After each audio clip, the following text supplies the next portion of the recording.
नमस्कार साथियों, स्वागत है आप सभी का आपके अपने YouTube चैनल पर। साथियों, संगणक भर्ती परीक्षा के जो एग्ज़ाम है उस पर हमने पहले उसके एग्ज़ाम लेवल और उसके आंसर की बार चर्चा कर ली है।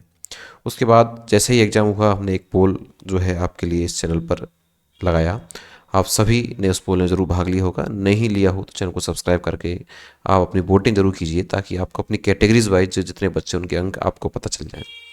साथियों, आज उस पोल के आधार पर ही हम चर्चा करेंगे कि जो उपस्थिति रही है उस उपस्थिति के आधार पर कितनी कट ऑफ रह सकती है। साथ में पेपर के लेवल के साथ साथ भी उसके आधार पर भी अपन चर्चा करेंगे। निसंदेह ये सभी को पता है कि उपस्थिति कम रही है, इसलिए जो कट ऑफ का दायरा है वो भी आपको कम देखने को मिल सकता है। क्या आपके लिए सेफ स्कोर हो सकता है? चलिए दोस्तों, मैं पंकज शर्मा आप सभी के सामने आपके अपने यूट्यूब चैनल पर हूँ। अगर आपने हमारे चैनल से अभी तक सब्सक्राइब नहीं किया है तो चैनल को सब्सक्राइब करके इससे जरूर जुड़े। देखिए,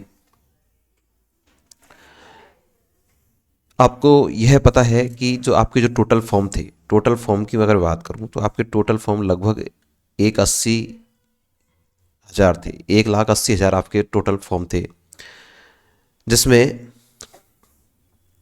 आपकी जो टोटल इसके आधार पर जो उपस्थिति रही थी वो लगभग 47% आपकी उपस्थिति रही थी।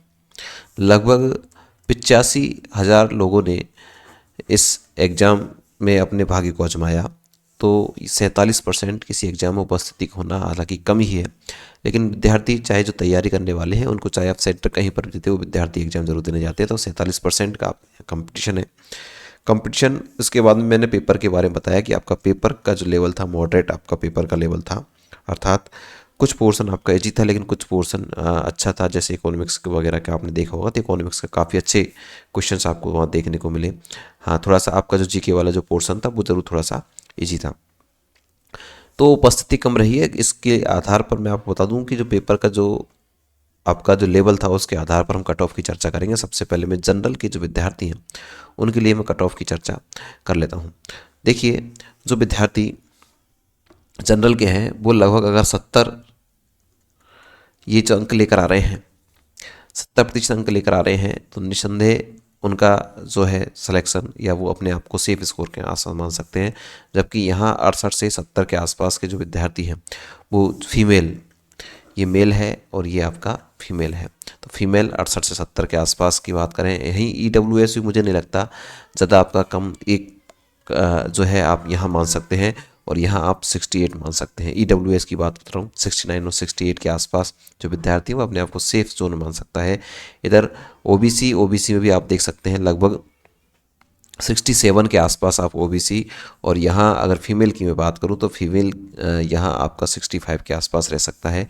एसटी के जो विद्यार्थी हैं, एसटी के विद्यार्थी साथियों लगभग 63 के आसपास यहाँ रहेंगे और फीमेल में 60 के आसपास हो सकती है। और यहीं इसके बात करें तो लगभग मुझे 61 के आसपास और यहाँ 60 के आसपास का जो स्कोर है वो आपका रह सकता है। ये जो स्कोर मैंने आपको बताया है ये आपका नॉन टीएसपी एरिया का है। नॉन टीएसपी एरिया का अगर मैं टीएसपी एरिया की बात करूं तो टीएसपी एरिया में मैं जनरल की बात करूंगा। टीएसपी एरिया में जनरल के जो विद्यार्थी हैं लगभग 62 से 65 के आसपास जो स्कोर है अगर उन्होंने प्राप्त किया है तो वो सेफ स्कोर मान सकते हैं। साथियों, ये जो कट ऑफ है ये आपने जो पोल देखा होगा, निस्संदेह अगर आप चैनल से जुड़े हुए तो पोल में आपने भाग लिया ही होगा। उस पोल के आधार पर आप देखें कि कैटेगरीज वाइज वहाँ मैंने पोल डाला, वहाँ आपने जरूर भाग लिया होगा। तो एक अनुमानित छोटी सी कट ऑफ मैंने आपको बताई है। लगभग अगर आप इसके अंतर्गत आ रहे हैं तो आप अपने आप को सेफ मान सकते हैं। बाकी एक अनुमान ही है, सटीक तो जब आपका आंसर की और जब आपका रिजल्ट आ जाएगा उसके बाद ही पता चल पाएगा। तो आप सभी के लिए बहुत बहुत शुभकामनाएं। Thank you.